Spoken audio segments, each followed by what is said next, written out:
এই গ্রামের নাম হলো বেলতলা। আর এই গ্রামের সবচেয়ে বিখ্যাত মানুষ হলো ঢঙি মাসি।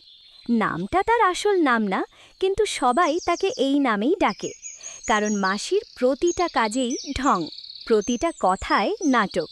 হাই হাই, আমি আর বাঁচবো না, আমার কি সর্বনাশ হলো গো। আবার কি হলো এই বুড়ির সকাল সকাল? ও মাসি, তোমার কি হয়েছে গো?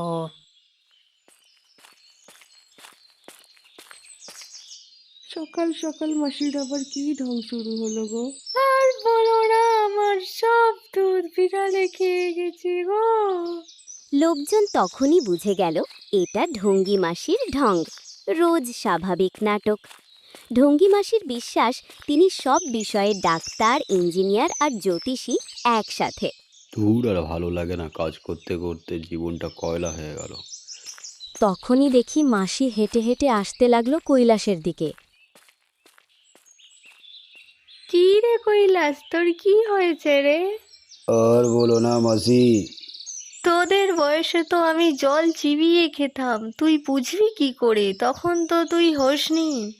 মাসির কাজ হলো সবাইকে জ্ঞান দিয়ে বেড়ানো, আর সব বিষয়ে জেনে বসে আছে।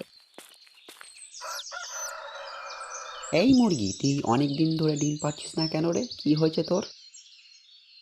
শোন, তোকে একটা কথা বলি, এই মুরগি ডিম পারবে কি করে জেনে নে আমার কাছ থেকে। তুই রোজ ওকে তোর পাশে নিয়ে শুবি আর গান শোনাবি, দেখবি রোজ একটা করে ডিম পারবে। ও মা, সত্যি নাকি? তাহলে গানটা শুনিয়ে যাও দেখি একটু। শোন তাহলে, আই ঘুম যাই ঘুম, ডিম পারবে টুন টুন, এই গানটা রোজ শোনাবি, দেখবি তোর মুরগি রোজ একটা করে ডিম দেবে। মাসির জ্ঞান দেওয়া শেষ। মাসি এবার বাড়ির দিকে চলল, আর ওই দিকে খগেনদের বাড়ি চলছে এক। দেখ বাবা খগেন, অনেক দিন হয়ে গেল ভালো মন্দ খাচ্ছি না, আমার ইচ্ছা একটু বড় মাছের মাথা দিয়ে মুড়ি ঘন্ট করে খাবো। তুই কিছু চুরি কর, না হলে চলবে কি করে? হ্যাঁ হ্যাঁ, বুঝতে পারছি, সেটাই তো ভাবছি, কার বাড়ি চুরি করা যায়, না হলে তো আর চলছে না আমাদের গো। শোন, এই গ্রামে ধনী মাসির বাড়ি চুরি কর, কারণ ওর বাড়িতে অনেক কিছু আছে। যদি চুরি করতে পারিস তাহলে আমাদের কিছু হিললে হবে। হ্যাঁ, তুমি ঠিক বলেছ, আজ রাতেই আমি হানা মারবো। এই কথা বলে খগেন বেরিয়ে পড়ল ঢঙি মাসির বাড়ির দিকে। আর কিছুটা যাওয়ার পর মনে মনে কি চিন্তা করতে লাগলো, আবার হাঁটা শুরু করলো। আকাশে চাঁদ গোল হয়ে উঠেছে, আর ওইদিকে মাসি ঘরে শুয়ে টানা ঘুম দিচ্ছে। দরজার ধারে হারিকেনের আলোটা টিপ টিপ করে জ্বলছে, আর মাসির নাক ডাকার শব্দ শোনা যাচ্ছে।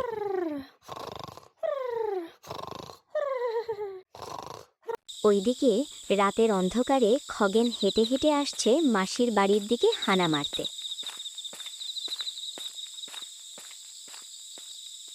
খগেন চারিদিকে উকিঝুঁকি মারে আর ভাবছে কি করে চুরি করা যায়। একবার লাফিয়ে চেষ্টা করে চালে ওঠার, একবার দরজার দিকে গিয়ে দরজা খোলার চেষ্টা করে। এই করতে থাকে সারাক্ষণ। আর ওইদিকে মাসির নাক ডাকার শব্দ শোনা যায়। তারপরের দিন সকালে হলো এক কাণ্ড। হাই হাই, আমার সব চুরি হয়ে গেল, আমার সব শেষ হয়ে গেল গো, আমি কি করে বাঁচবো গো? এই শোনার পর সব গ্রামবাসীরা এক জায়গায় জড়ো হলো। মাসি কি হয়েছে, কি হয়েছে, মাসি কি হয়েছে? আমার কাল রাতে সব চুরি হয়ে গেছে, তোমরা কি কেউ জানো? সবাই নিজেদের মধ্যে আলোচনা করে, আর কেউ বিশ্বাস না করে যে যার মতো বাড়ি চলে গেল, কারণ মাসি রোজ একটা না একটা কিছু ঢঙের নাটক। আর ওইদিকে মাসি হন্তদন্ত হয়ে চলল মোড়ল মোষের কাছে নালিশ করতে।